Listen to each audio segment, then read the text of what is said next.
96-year-old man lived in an ancient and secluded house. A house that had been inhabited by generations, and now, with an ancient curse and untold curses, had been inherited by him.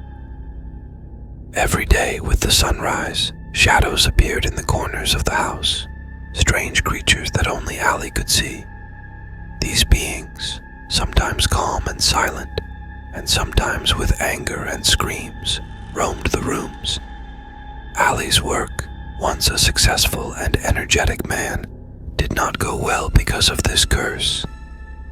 He who once lived in peace with his wife had now experienced loneliness for 3 years.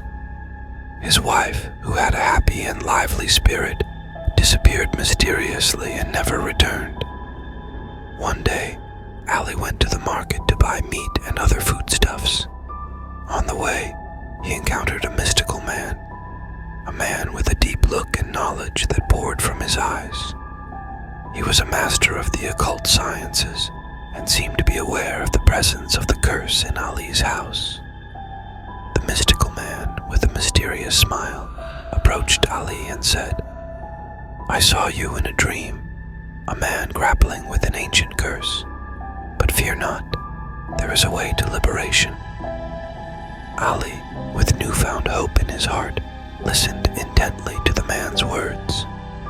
The mystical man continued, "There is a supernatural being in this house that can only be defeated by a greater power." That night, when Ali returned home, he felt the atmosphere of the house heavier than ever. Suddenly, a strange and harsh sound came from the basement. Ali, with his heart pounding in his chest, moved towards the sound.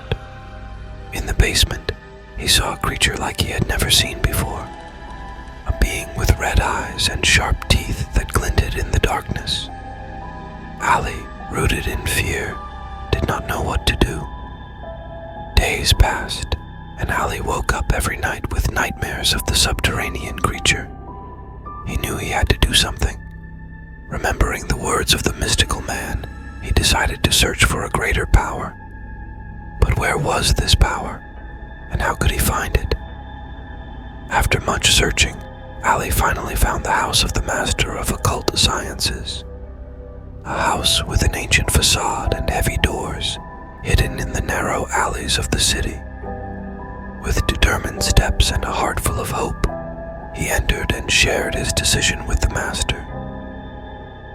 "I want to gain a power that no creature can harm me," Ali said firmly to the master. "And if someone has cursed me, I want to be able to quickly realize it and nullify it." The master, with a deep and knowledgeable look, gazed at Ali and replied, "First, we must nullify the curse that is currently active upon you. With the nullification of the curse, we will summon that creature you saw in your house here and either free it or destroy it." Night fell, and the moon, in a dark and starless sky, cast a vague light. The master and Ali sat around a magical circle in a room covered with mystical symbols and writings. The master and Ali, with a focus and precision that radiated from their gazes, began the ceremony to nullify the curse. The master, reciting ancient poems and prayers, raised fragrant smoke from incense and herbs that swirled around the room, filling the air with a scented aroma. Ali, with his eyes closed and hands raised in surrender, deeply wished for the curse to be lifted from his being. After the curse nullification ceremony, which was accompanied by signs of change in the air of the room, the master and Ali proceeded to the next stage, the summoning of that creature. The master, with a clear and firm voice, began reciting the summoning spells. The candlelight flickered, and shadows formed on the walls that seemed to come to life with each word the master uttered. Suddenly, with a thunderous noise, a being emerged from the smoke and shadows, a creature with a mask-like face and eyes that glinted in the darkness. The master, with authority, looked at the being and said, "You are now in my realm. Tell me, Who sent you, and what do you desire?"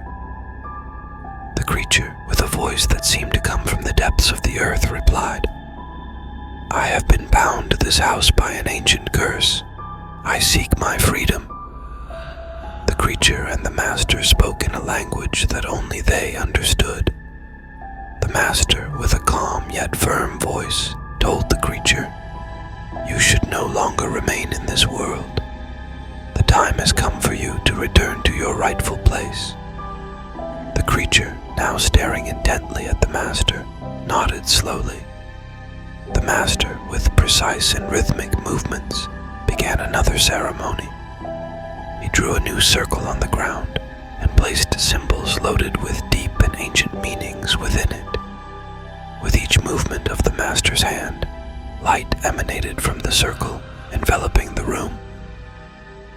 The creature, now standing in the center of the circle, began to fade gradually, as if its very particles were dispersing into the air. Moments later, the creature completely vanished, and the room returned to its normal state. The master, taking a deep breath, looked at Ali and said, "Our work is done. The creature has returned to its own world, and you are now free." Ali, now feeling an unusual lightness and peace, thanked the master and left his house with a heart full of gratitude. He knew that from now on his life would never be the same as before.